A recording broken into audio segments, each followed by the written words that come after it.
Nah, zoologi atau ilmu tentang hewan itu sendiri, kalau berkaitan dengan keanekaragaman hewan, klasifikasi hewan, kita menjumpai suatu kuantitas ya atau jumlah objek kajian hewan itu sangat banyak.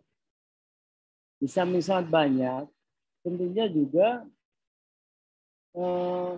implikasi sangat banyak ya, karena beraneka ragam. Kalau bahasa agama itu hikmah beraneka ragam berarti sangat banyak, itu berarti ada kemungkinan probabilitas dari sekian banyak hewan-hewan yang tengah bisa diidentifikasi oleh manusia itu memiliki peran dan fungsi, baik peran fungsi secara alami atau secara ekologi dalam satu ekosistem atau di alam liar ya, tapi juga suatu potensi atau dalam bahasa yang lebih keren itu bioprospeksi ya, potensi yang dia punya potensi untuk meningkatkan kualitas kehidupan, termasuk kehidupan manusia.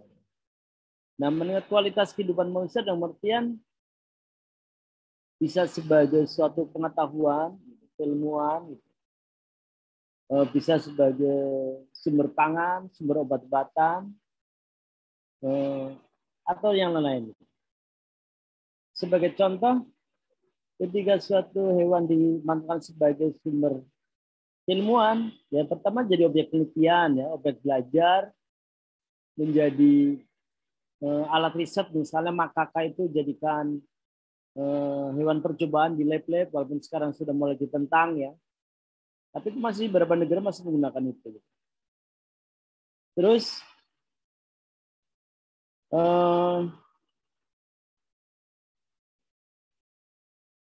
kalau bidang daging atau sumber makanan, ya kita tahu secara kultural ya, di beberapa kelompok masyarakat tradisional masih dijumpai berburu, misalnya pada berburu makaka gitu. Bahkan ada di Afrika juga hewan kelompok makaka primata biasa masih jadi objek buruan. Walaupun secara etis tentunya hewan itu sebaiknya dilindungi bukan untuk sebagai sumber makanan. Suku Dayak juga dikenal masih berburu makanan termasuk primata. Terus sumber kegiatan yang berkaitan dengan ekonomi, misalnya ekowisata. Kita ketahui beberapa hewan-hewan seperti yang ada di kebun binatang atau di taman safari adalah objeknya itu primata dan itu menghasilkan uang. Bahkan yang ada di alam liar, misalnya di Afrika itu turis ketika mau mengunjungi habitat alami simpanse atau gorila, dia harus bayar sekian ribu dolar. Itu secara ekonomi cukup memberikan kontribusi keuangan, atau berkunjung ke taman sari di alam liar yang penuh hewan-hewan singa dan singa bukan primata. Tadi misalnya pada gorila, simpanse dan bonobo. Nah di Indonesia berapa penangkaran orang hutan juga jadi objek wisata. Ya seperti itu. Jadi secara umum bahwa hewan menjadi banyak sekali berperan dalam meningkatkan kualitas kehidupan manusia di muka ini. Dan lebih bidang keilmuan, karena juga kajian hewan itu sangat luas, sehingga para ahli biologi mencoba melakukan spesialisasi ya terhadap kajian-kajian dalam bidang biologi. Jadi kalau dibilang geologi, dia mempelajari hewan mamalia, mamalogi. Khusus mamalogi pun makan lebih spesifik lagi. Ya tadi misalnya bagian mamalogi yang mempelajari primata, berkembanglah ilmu primatologi. Gitu. Ya.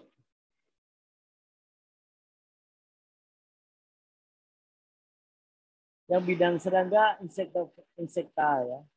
Seperti itu. Jadi dalam geologi karena kalau objek kajian itu sangat banyak, sehingga para ahli membuat sub ilmuwan atau cabang ilmuwan untuk bisa lebih spesifik mempelajari tentang sistem biologi yang ada pada satu kelompok takson. Dalam hal ini primata. Sehingga lahirnya primatologi. Artinya suatu kelompok hewan yang memiliki karakter-karakter tertentu, di mana karakter itu dinisbahkan sebagai kelompok yang dinamakan dengan primata. Kenapa hewan-hewan mamalia yang berkaki 4 dan banyakkan arboreal ya, hidup di atas pohon, itu umumnya dinamakan primata. Berkaki 4, bergelantungan. Apa sih yang membuat mereka disebut dengan primata? Gitu. Ya, kalian ketika belajar, mampu nanti mengajar, harus mengembangkan berpikir kritis gitu. Apa yang dimaksud dengan primata? Ada yang bisa menjelaskan apa itu primata?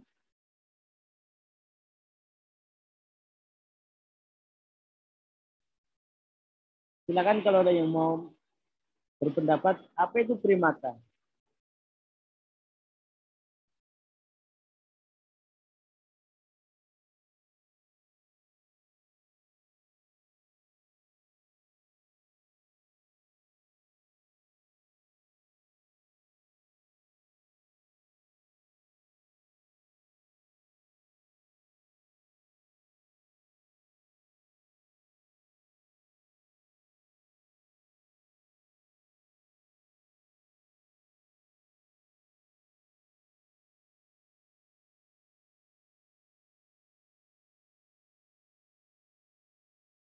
Silakan kalau ada yang mau menjawab tentang primata.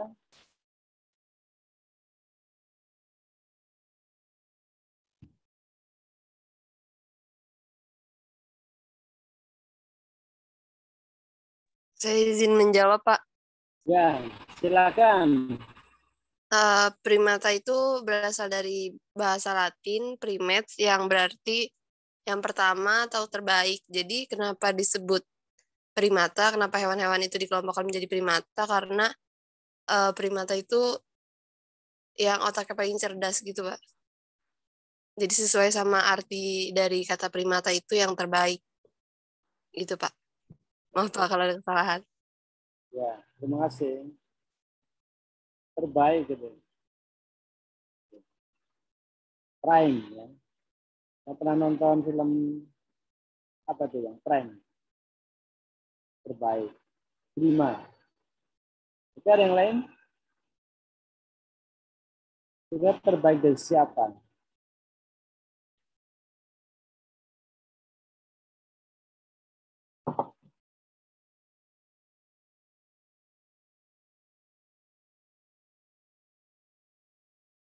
Ini Pak, mungkin salah satu cirinya ini Pak, memiliki apa namanya,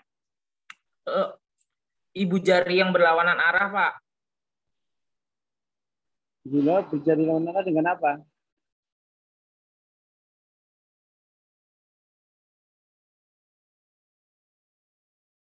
Terus mungkin sama ini Pak, apa namanya, memiliki pandangan mata fokus ke depan Pak. Oke. Ya. Harimau fokus ke depan nggak harimau? Pernah bertatapan dengan harimau, Agung? Belum Pak. Saya pernahnya sama kucing Pak. Kucing natap ke depan nggak? Iya sih Pak, ke depan sih Pak. Ya, berarti belum spesifik. Memang primata juga punya perilaku seperti itu ya, menatap ke depan. Nah, Gung, kalau tatapan nama cewek pernah, Gung? Terus kamu jatuh hati gitu? Belum Pak. Nah, ya ditunda aja, disimpan aja. Cari momen yang tepat. Oke. Yang lain?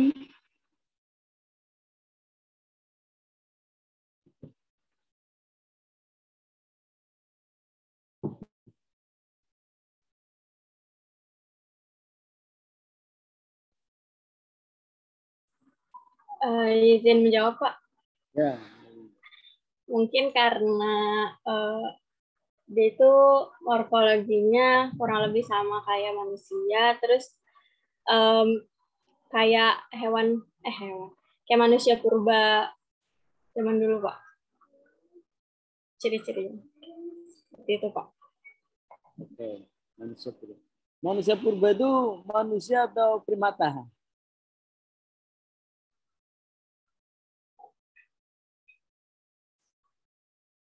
Kurang tahu ya, masih bingung antara itu manusia atau awalnya emang Atau hewan. kita ini manusia termasuk primata bukan? Bukan, Pak. Kenapa?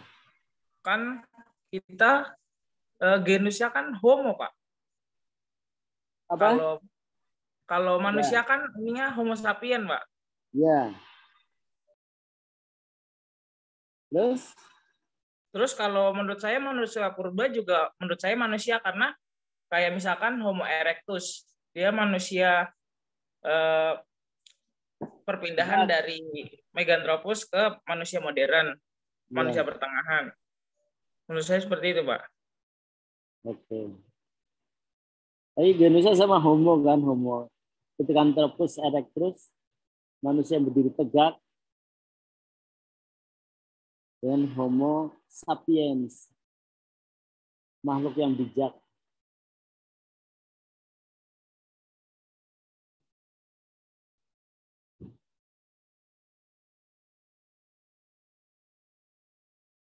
Oke ya.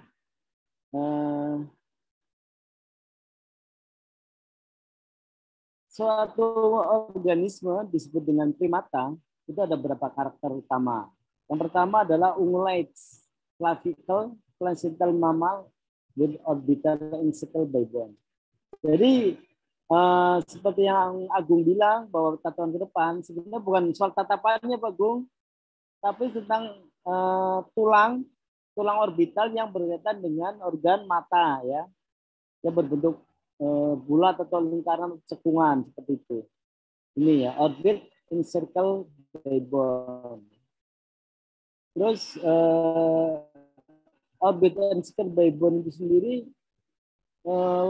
korelasinya juga dengan tulang tengkorak ya, seperti itu. Terus kedua berulang kata clavicle, placental mammal. Jadi milik placenta ada clavicula, clavicula ungulata. Clavicula itu dari tulang rangka pada tulang belikat dan tulang bahu ya, seperti itu. Terus memiliki 3 jenis gigi taring, gigi seri, dan gigi raham. Minimal itu ada dalam satu fase kehidupan ya. Terus memiliki struktur otak di mana terdapat bagian lobus posterior dan visura. Visura itu semacam celah ya atau penyatuan sambungan. Terus ekstremitasnya atau anggota geraknya, kita ketahui bahwa kita tuh punya kuku yang sangat datar ya, karena kuku pada misalnya pada kucing kan berupa cakar ya kan. Jadi atau kuku pada kuda bentuknya menjadi seperti sepatu kuda itu seperti, atau kuku pada gajah berbeda dengan itu. Jadi bentuk kuku yang seperti pada kuku manusia itu ya itu ciri khas dari suatu primata. Terus sekum juga berkembang. Terus penis bersifat pendulus itu ada ya, bisa ereksi dan sebaliknya. Terus ada kantong testis ya. Terus ada juga 2 kelenjar dan kelenjar mamai tentunya ya, seperti itu. Ini karakter utama suatu hewan disebut primata. Nah, manusia itu sebenarnya punya karakter ini semua. Makanya manusia kalau di dalam bahasa Inggris atau dalam literatur itu dinamakan ya primata juga gitu. Sebaliknya kalau kajian memang ke arah tanda petik yang disebut dengan hewan, nyebutnya primate non-human ya. Primate, misalnya kita mau belajar primata yang menyangkut yang berisi tentang kajian tentang gorila, tentang orangutan, tentang makaka, tentang bonobo. Mereka nyebutnya dalam literatur sudah nyebutnya kajian primate non-human ya. Primata-primata di luar manusia gitu. Karena manusia sendiri masuk dalam filogeni ya, dalam kajian zoologi dalam filogeni manusia termasuk bagian dari primata. Secara filogeni, ya, seperti itu. Jadi kalau ditanya manusia bagian dari primata, ya secara filogeni ya bagian dari primata. Oke, kira-kira ada pertanyaan untuk konsep tentang primata?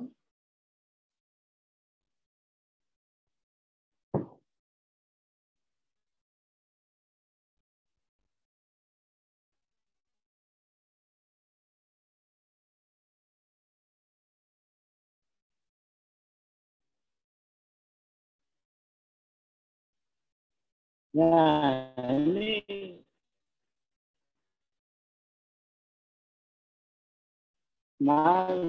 kalau ilustrasinya lebih ke arah manusia ya.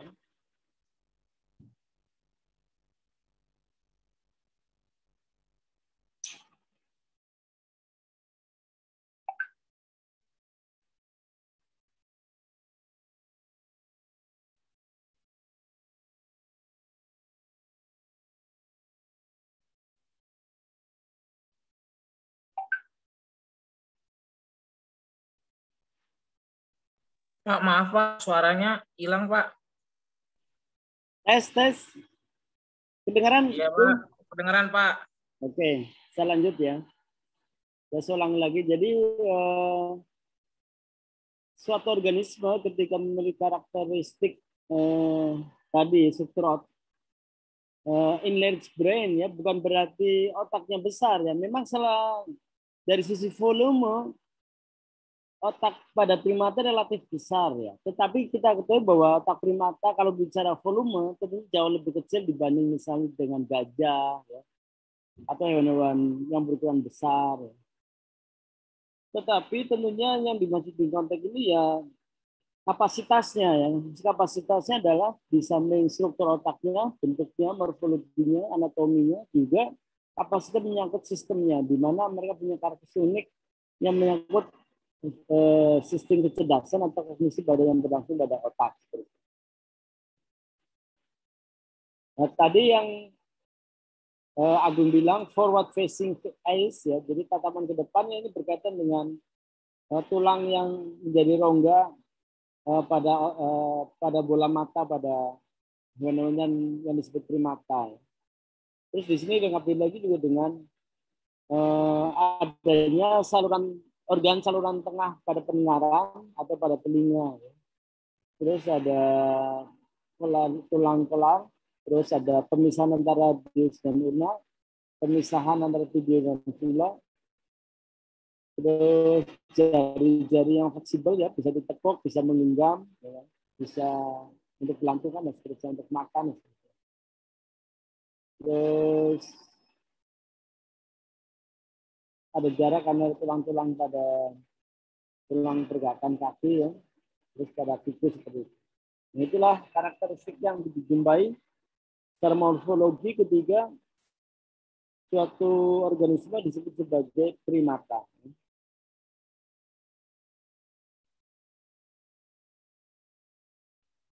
Nah, selebihnya tentunya untuk bisa mengatakan ini primata atau mamalia atau ini manusia tentunya tadi ya. Pada hari sekarang untuk melihat kelas-kelas tersebut itu menggunakan kajian-kajian yang bersifat molekuler, yaitu pendekatan filogeni.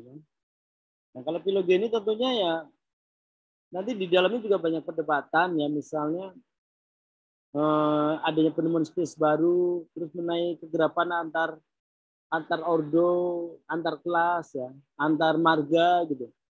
Misalnya yang paling update sekarang ya, sekitar tahun 2003 sampai 2017 ya, cukup lama ya. Para ahli orang hutan yang melakukan penelitian orang hutan di Indonesia itu meneliti bahwa orang hutan yang ada di Tapanuli Selatan itu sebagai spesies baru. Jadi dari sisi morfologi, terutama dari pertamaan morfologi kelihatan berbeda antara orang hutan yang ada di Tapanuli Selatan. Tapanuli Selatan itu di daerah Sumatera Utara ya. Dengan orang hutan yang ada di wilayah Sumatera yang lain, misalnya yang di Aceh atau yang ada di Taman Nasional Bukit Barisan Selatan, yaitu sekitar Bengkulu sampai Padang dan Lampung ya gitu. Terus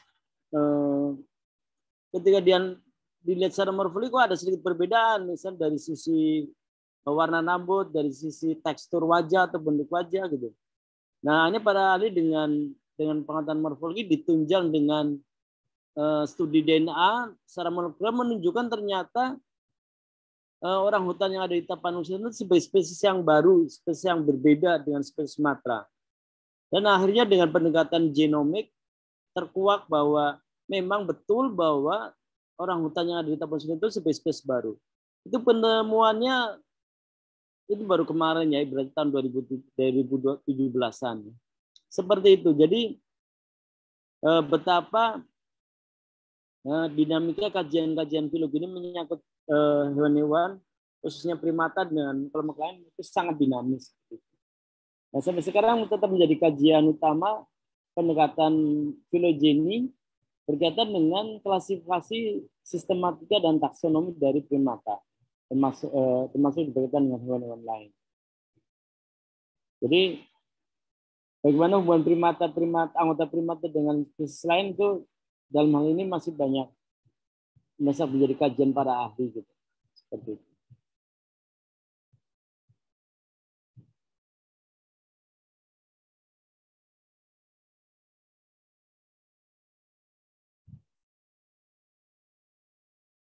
Terus menyangkut sejarah evolusi ya, sejarah evolusi pada primata juga cukup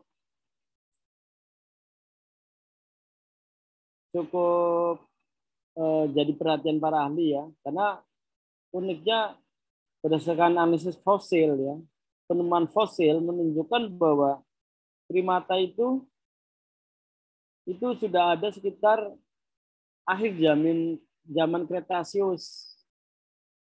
Jadi nenek moyang primata para ahli meyakini berdasarkan penemuan fosil itu sudah ada ditemukan di akhir zaman Kretasius. Nah, zaman akhir Kretasius itu berarti sekitar 400 juta tahun yang lalu, jadi sudah lama. Tapi itu kan fosil-fosil primata ya. Nah, yang kita kaji sekarang adalah tentunya bukan kajian fosil primata, tetapi menyangkut primata-primata modern yang hidup di era sekarang. Nah, primata-primata modern yang hidup ada sekarang ini diduga oleh para ahli sudah ada muncul itu sejak zaman akhir dari Pliocene. Jadi zaman akhir Pliocene baru ditemukan banyak primata-primata yang merupakan diduga oleh para ahli merupakan evolusi dari primata-primata yang sudah punah sebelumnya.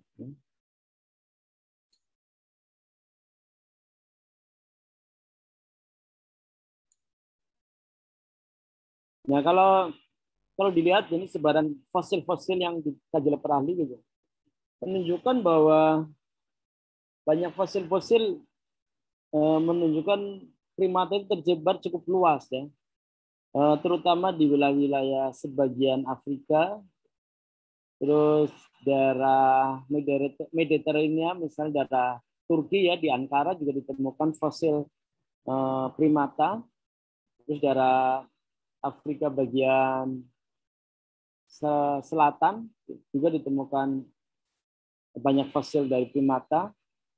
Terus di Asia itu ada di Sifaticus ya, di daerah Thailand atau daerah selatan Cina juga ditemukan fosil-fosil primata. Terus juga daerah Asia Tenggara khususnya di Indonesia, di daerah Kalimantan, di Jawa itu juga ditemukan fosil-fosil primata. Artinya dengan demikian menunjukkan bahwa primata secara geografi sudah menunjukkan penyebarannya sudah sangat luas ya.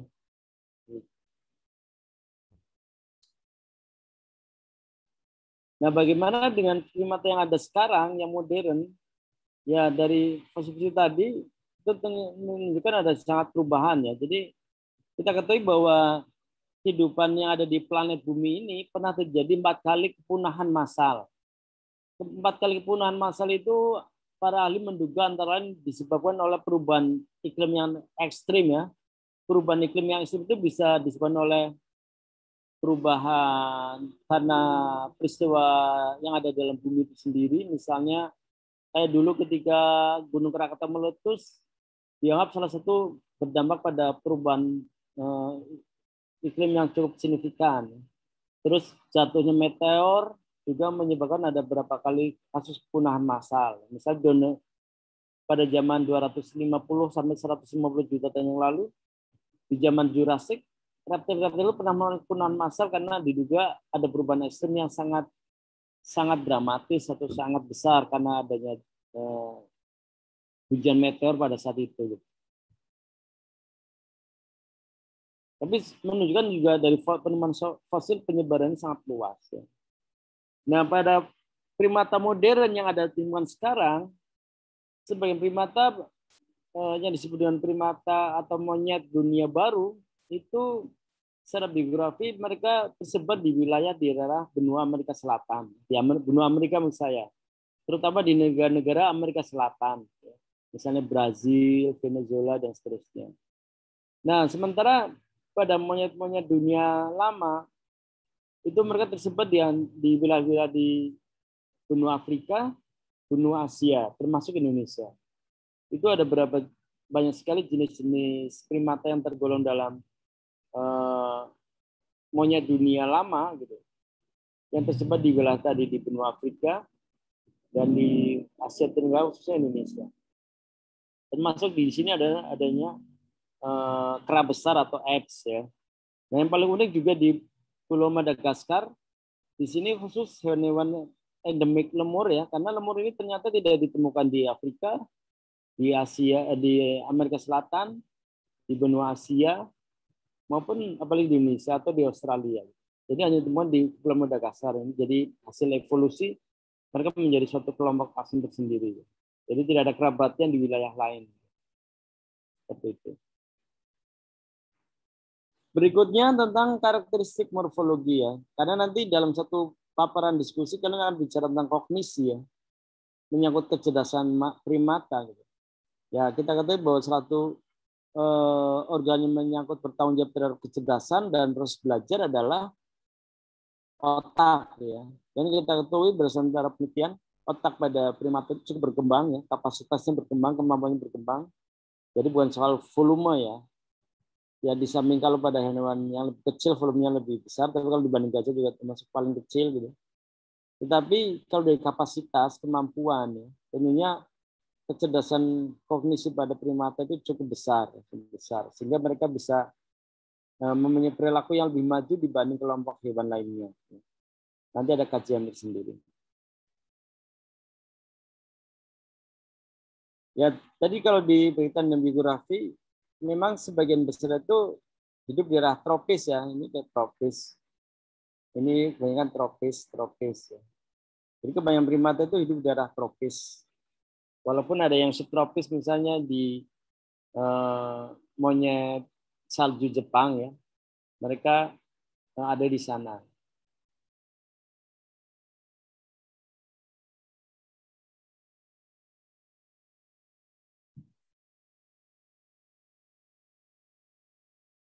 Ya, ini menyangkut evolusi tadi yang saya sampaikan. Ya, memang ternyata menurut kajian ahli anatomi hewan, pada otak primata itu sendiri, itu bagian yang cukup berkembang adalah di bagian ventral promotor cortex, ya, di mana bagian ini bertanggung jawab atau mengendalikan atau sebagai pusat pengendali pada motor, ya, organ yang menyangkut organ gerak pada tangan dan jari, ya. Makanya kita katakan bahwa sebagian besar primata itu punya kemampuan, kalau dalam bahasa manusia, memanjat, ya, bergelantungan, loncat dengan menggunakan organ tangan antar satu pohon satu dengan pohon lain, gitu. Yang dimana itu tidak bisa dilakukan oleh manusia, gitu. Kecuali Tarzan, ya. Tarzan pun dalam mitos, ya, mitos film Hollywood. Jadi secara umum itu yang dimiliki oleh hewan primata karena secara anatomi bagian ventral premotor cortex ini sangat berkembang, karena bagian otak bagian ventral premotor cortex ini merupakan bagian yang bergerak berperan dalam pusat kendali saraf pada anggota gerak, terutama tangan ya, dan jari. Terus bagian visual juga sangat berperan ya, cukup berkembang. Sehingga sebagian indera yang berperan dalam mamal itu adalah mata. Walaupun tentunya walaupun berkembang, kalau lihat dari kemampuannya ya berbeda dengan elang ya. Elang justru kemampuan sel-sel pada matanya sangat kuat sekali. Jumlah selnya lebih banyak.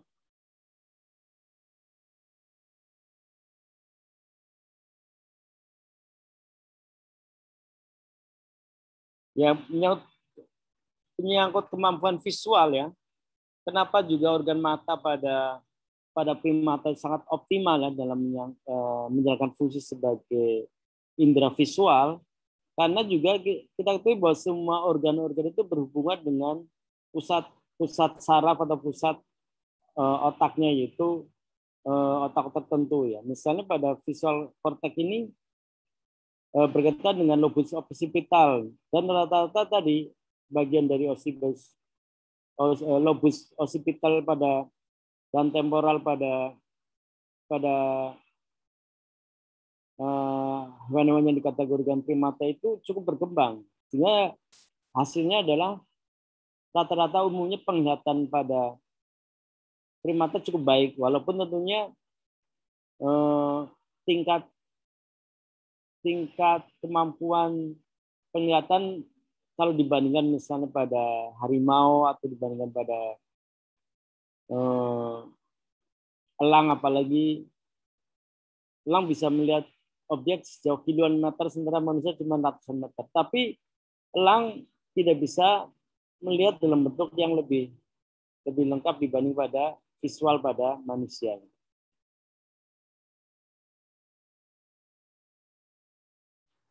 Ya, seperti yang disampaikan tadi bahwa pola visual pada mata anggota primata itu bersifat stereoskopik ya. Jadi forward menuju ke arah depan gitu. Karena menyangkut tadi struktur tulangnya dan sistem pengendali sarafnya sebagai indera.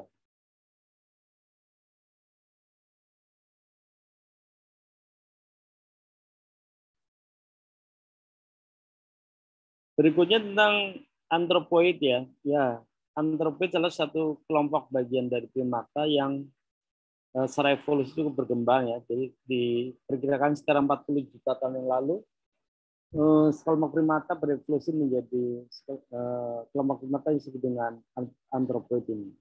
Nanti dalam filologi ini akan dijelaskan apa perbedaan antara antropoid dan prosimian. Karena dalam sejarah evolusi primata berevolusi, maksudnya primata modern yang hidup sekarang ya, dibagi dalam dua kelompok besar, yaitu antara antropoid dan prosimian. Nah, mengenai perbedaan antropoid dan prosimian secara detail nanti di pembagian kelompok pada saat kajian-kajian ya, antropoid dan prosimian. Oke, saya kira itu. Mungkin ada pertanyaan?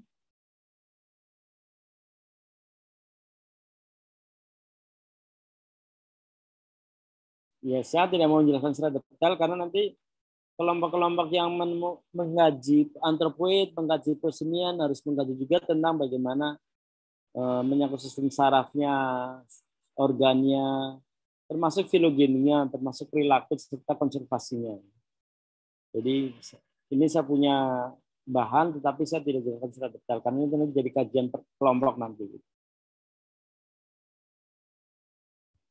Ini untuk pengantar aja. Oke, silakan kalau ada pertanyaan. Pak, saya izin bertanya. Ya, mengenai penglihatan primata, sebenarnya apakah primata itu mampu membedakan warna-warna atau tidak ya, Pak? Ya, secara umum primata itu kan visualnya berkembang dari sisi pertama organ mata itu sendiri. Yang kedua, kita ketahui bahwa indera itu berhubungan dengan sistem saraf pusat, yaitu otak. Nah, otak pada primata terutama di lobus yang menggerakkan atau berfungsi sebagai visual ya, lobus occipitalis dan paritalis itu cukup berkembang sehingga dia bisa menerjemahkan objek-objek yang dilihat oleh primata. Jadi sebagian besar primata itu bisa melihat objek dalam posisi warna. Tetapi misalnya pada primata-primata yang nokturnal, misalnya tarsius ya, atau lemur yang nokturnal, gitu. Mereka juga bahkan lebih berkembang lagi. Mereka berkembang dalam sisi kapasitas penglihatannya, misalnya pada tarsius itu jumlah sel-sel yang menyangkut penglihatan objek pada malam hari itu lebih banyak ya. Jadi tapi objeknya karena gelap hitam putih ya, gitu. Seperti pada hewan pemangsa gitu. Karena kita tahu bahwa tarsius itu rata-rata nokturnal, dia berburu malam hari dan dengan visualnya berkembang dia bisa menangkap sumber makanannya berupa misalnya serangga-serangga. Jadi secara umum sih memang mereka bisa membedakan warna, tetapi ada beberapa spesies yang karena perilaku berburunya itu di malam hari ada sedikit perbedaan karakter. Seperti itu saja.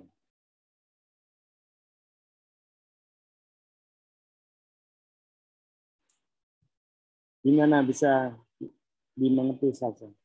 Bisa Pak, bisa dimengerti Pak. Ya nanti akan lebih spesifiknya karena nanti setiap kelompok mengkaji juga kan. Tarsius kenapa penglihatan visual malamnya itu lebih dahsyat gitu, lebih hebat gitu. Bagaimana karakteristik organ matanya dan sebagainya.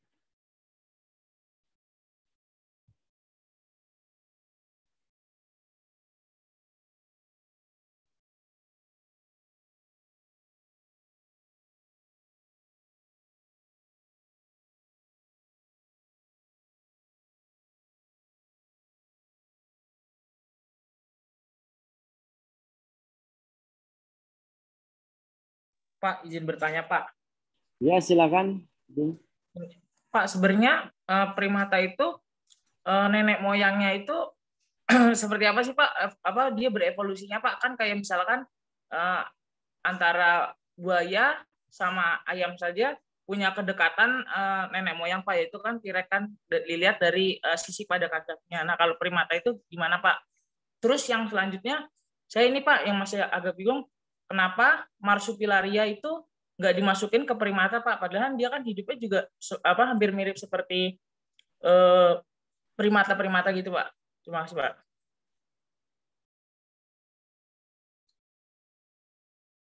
Baik ya, jadi pertama tentang evolusi pada primata.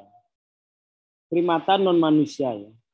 Karena primata non manusia tadi seperti yang saya jelaskan tadi bahwa beberapa fosil-fosil menunjukkan ada sekitar akhir zaman Kretasius, jadi juga cukup lama ya. Jadi mereka ada sudah cukup lama. Kenapa para ahli bisa meyakini bahwa mereka adalah moyang dari primata? Yang pertama dari struktur tulangnya, yang kedua berkaitan dengan kajian filogenetik ya, di mana ada perdebatan. Jadi dalam kajian-kajian biografi dan evolusi memang ada suatu teknik molekuler, teknik analisis DNA atau genetik yang bisa berdasarkan dari fosil ya, seperti itu. Nah kalau dari struktur atau bentuk nenek moyang primata ya, para ahli menduga dari fosil-fosil yang ditemukan mereka meyakini bahwa moyang primata rata-rata dari situ mirip dengan yang sekarang secara umum. Misalnya primata non manusia ya, misalnya pada anggota gerak pada nenek moyang primata yang ada sekarang itu tadi sama, yaitu mempunyai ukuran panjang. Misalnya kita kalau lihat orang hutan atau gorila itu tangannya itu kan lebih panjang daripada kakinya ya. Seperti itu. Jadi radius ulnar itu lebih panjang dibanding pada tulang paha dan tulang betis ya. Terus dari struktur jari pada fosil-fosil yang ditemukan juga struktur jari itu menunjukkan sangat mirip dengan primata yang ada sekarang. Jadi kalau dari bentuk secara umum maupun dari karakteristik rangkanya dari mulai tengkorak terus anggota gerak sampai anggota depan dan belakang menunjukkan bahwa fosil-fosil atau nenek moyang primata yang ada sekarang itu dari sisi bentuk tidak terlalu jauh berbeda seperti itu, tidak jauh berbeda. Terus yang kedua yang berkaitan dengan marsupial. Marsupial itu hewan berkantong. Hewan berkantong. Pertama, kenapa dia tidak dimasukkan primata? Pertama, yang paling nyata kelihatan ya, Gung ya. Pertama, sistem plasentalnya. Kamu ketahui sendiri bahwa pada primata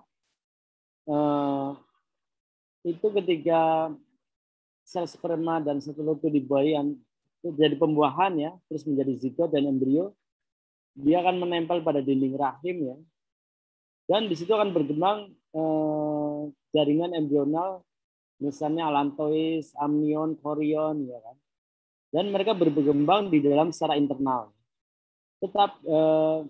Tetapi juga pada saat itu juga perkembangan embrio tadi berkembang secara internal dalam kantong tadi. Tetapi pada marsupial biasanya pada kanguru itu juvenilnya itu akan dilahirkan, terus dia akan menempel pada suatu saluran ya, tanda petik seperti pada saluran yang menyalurkan nutrisi seperti saluran pada kelenjar mama ya, kelenjar susu gitu, untuk pertumbuhan embrio tadi seperti itu. Terus yang kedua, perbedaan yang lain adalah pada struktur jari, terutama struktur gigi. Kita ketahui bahwa gigi pada primata terdiri dari gigi taring, gigi seri, dan giga. Kalau dari misalnya kanguru atau hewan berkantong lain, struktur giginya itu berbeda, ya, tidak sama dengan hewan primata. Kedua dari tadi anggota jari dan beserta kukunya. Kamu kalau lihat pada kuku misalnya kanguru, hewan berkantong kanguru, itu lebih banyak untuk menggali atau mencakar. Sementara pada primata itu kukunya berbentuk datar ya, jadi seperti wajan gitu. Seperti kamu lihat lah jari-jari kuku kamu atau lihat kuku pada gorila, ya. Itu jari sudah berbeda. Jadi dari 3 karakter tadi itu aja, otomatis marsupial sudah tidak bisa lagi dimasukkan dalam primata. Seperti itu, Bung. Baik, Pak. Terima kasih, Pak. Ya. Oke, silakan yang lain.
Pak, saya mau izin bertanya, Pak. Iya. Tadi kan kalau dari peta persebaran itu kan, kalau nggak salah kan monyet itu kan terbagi menjadi 2 ya, Pak. Outworld monkey gitu ya, dan monyet dunia baru gitu kan. Kalau misalkan saya lihat ya, Pak, secara bentuk morfologi monyet dunia lama itu memiliki badan yang jauh lebih besar gitu Pak. Nah, apakah itu hubungannya juga ini Pak dari evolusi juga gitu? Karena yang saya lihat dari primata yang ada di New World Monkey ini nggak begitu besar gitu Pak. Kalau di dunia lama kan kayak gorila ataupun orang hutan itu jauh lebih besar kayak gitu. Ya, memang itu jadi concern para ahli ya, tidak hanya primata ya. Kenapa megafauna? Megafauna itu adalah fauna kan hewan ya. Hewan yang disebut dengan megafauna itu hewan yang bobotnya di atas 44 kilogram. Kenapa darah benua Amerika dan Amerika Selatan itu tidak banyak, sampai sekarang ya tidak ditemukan hewan-hewan yang berukuran besar ya. Misalnya ya kalau ada sekarang paling apa yang ada di Amerika itu, yang kayak banteng, bison ya. Tapi secara umum berdasarkan penemuan fosil, ternyata di benua Afrika termasuk Amerika Selatan, megafauna itu rata-rata malah kepunahan. Kepunahan itu disebabkan di samping peristiwa alami ya tadi misalnya hujan dan seterusnya atau perubahan iklim, juga adanya perburuan secara masif, ya, sangat besar sekali gitu dalam sejarah keberadaan benua-benua tadi itu. Sehingga ini hipotesa yang pertama ya, sehingga megafauna termasuk primata yang ukuran besar tidak ditemukan di benua-benua Amerika seperti yang ada di benua Afrika termasuk benua Asia Indonesia seperti itu. Itu hipotesa yang pertama ya, bahwa kenapa megafauna termasuk primata yang ukuran besar itu tidak ditemukan di daerah itu. Kedua, tadi ada perubahan iklim yang sangat drastis sehingga mereka tidak survive. Yang kedua, disebabkan oleh perburuan yang sangat masif sehingga hewan-hewan ini tidak bisa mengalami kepunahan seperti itu. Nah, pertanyaannya loh, kenapa kan di Afrika juga terjadi perburuan? Nah, kalau lihat sampai sekarang pun sebenarnya di Afrika juga masih ada perburuan terhadap gorila ya. Termasuk di Indonesia ada pengalihan lahan membuat orang hutan itu kehilangan habitatnya ya. Perburuan juga masih ada gitu. Yang pertama berkaitan dengan evolusi ya. Jadi benua Afrika dan benua Afrika khususnya itu para ahli menduga bahwa asal adanya primata itu berasal di kawasan Afrika gitu. Sehingga asumsinya jumlah populasi primata yang di Afrika itu sangat banyak sehingga dengan perburuan yang ada yang tidak terlalu masif sehingga masih ada sekarang seperti itu. Jadi dan termasuk di Indonesia kan, Indonesia sendiri dulu hutannya masih ya, kamu sekarang hidup sekarang kalau kamu terbang ke Kalimantan, Sumatera atau bahkan ke Papua sudah banyak hutan-hutan alami yang sudah berubah fungsi menjadi kebun kelapa sawit. Tapi di era-era tahun kemerdekaan, tahun-tahun 60-an, 70-an, jangan di Sumatera ya, di Jawa aja masih banyak hutan-hutan alami, ya, di mana para hewan itu bisa hidup secara lestari. Gitu.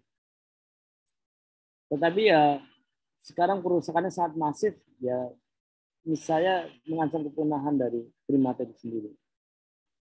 Ya jadi memang secara evolusi maupun jadi pertimbangan tadi evolusi ya. Yang kedua emang kerusakan, jadi ada satu karya ilmiah yang menyatakan kenapa megafauna di benua Amerika termasuk Amerika Selatan itu tidak, sini kan ini benua Amerika, ini kan Amerika Selatan. Sampai sekarang kecuali bison ya, gitu, tidak ada. Salah satunya bisa terjadi perubahan iklim yang besar di kawasan ini, yang ekstrim juga disebabkan oleh perburuan yang sangat masif ya, sehingga tidak tersisa seperti itu. Itu penjelasannya. Baik Pak, terima kasih. Ya.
Agung sudah bagi kelompok, Gung?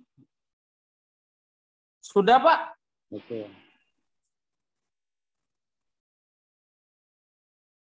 Yang waktu itu juga saya sudah ini Pak, sama beberapa teman-teman udah yang Bapak suruh survei itu udah saya udah ke sana Pak. Sudah. Gimana Yang kondisi Ragunan rame Gung waktu survei atau sepi atau gimana? ya ini sih Pak, apa ya nggak begitu rame-rame banget Pak, cuman ya tetap ada pengunjungnya Pak. Oh, iya. Cuman Ma- di jam beberapa gitu malah siang paginya itu malah tidak terlalu ramai, malah siang-siang gitu malah jadi ramai banget Pak. Iya. Ya, dulu saya sering berkunjung ke Ragunan ya, karena eh, saya kan dulu hobi lari pagi ya. Kalau pagi itu sangat sepi, jadi enak lari pagi di dalam itu sangat sepi enak. Jadi kalau kalian mau nanti jadi kegiatan, itu justru pagi masih sepi enak. Asal jangan lupa bawa minuman sama makanan ya, karena kadang jalan itu kan antara satu lokasi dengan lain itu jauh. Walaupun ada spot-spot makanan, cuman agak jauh juga. Paling itu, bawa makanan segala macam. Itu kita mulai kayak buat list judul gitu mulai kapan Pak? Ya mulai sekarang aja dicicil. Pokoknya gini aja, jangan, karena nanti mungkin mulai pertengahan, tapi mulai sekarang dicicil. Jadi pas eksekusi nanti enak, sudah siap jalan gitu. Apa yang harus diamati, apa yang sudah dikerjakan di sana gitu. Oh, berarti mulai dari minggu ini sama minggu depan itu udah mulai list judul ya, Pak? Iya. Terus nanti di apa nanti Bapak lihat dulu, nanti Bapak kasih feedback ya, Pak? Iya. Baik, Pak.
Pak, nanti kita kan kuliahnya kan ada kayak ngambil data gitu, Pak. Nah, itu nanti dibuatnya dalam bentuk laporan atau gimana, Pak? Ya, gini, harus gini, agak gini, salah satu biar menjadi satu produk ilmiah itu harus dilakukan dengan metode yang benar, dengan pengukuran yang benar. Salah satu ukuran bahwa metode itu metode ilmiah dilakukan secara sistematis dan konsisten. Jadi misalnya gini, misalnya peringatan perilaku itu diamati selama 3 hari, akan dilihat polanya seperti itu. Sehingga nanti data itu bisa menjadi data ilmiah, tidak sekedar observasi kayak orang kunjung. Kan nanti kalau kamu cuma melihat sebentar terus pulang, sama aja kamu kayak pengunjung kebun binatang kan. Cuman bedanya kamu dicatat ya kan. Iya, Pak. Baik, Pak. Ya.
Baik ya, kalau saya kira kalau nggak ada pertanyaan lagi, untuk pertemuan ini cukup sekian dulu. Nanti minggu depan udah mulai presentasi ya, Gu?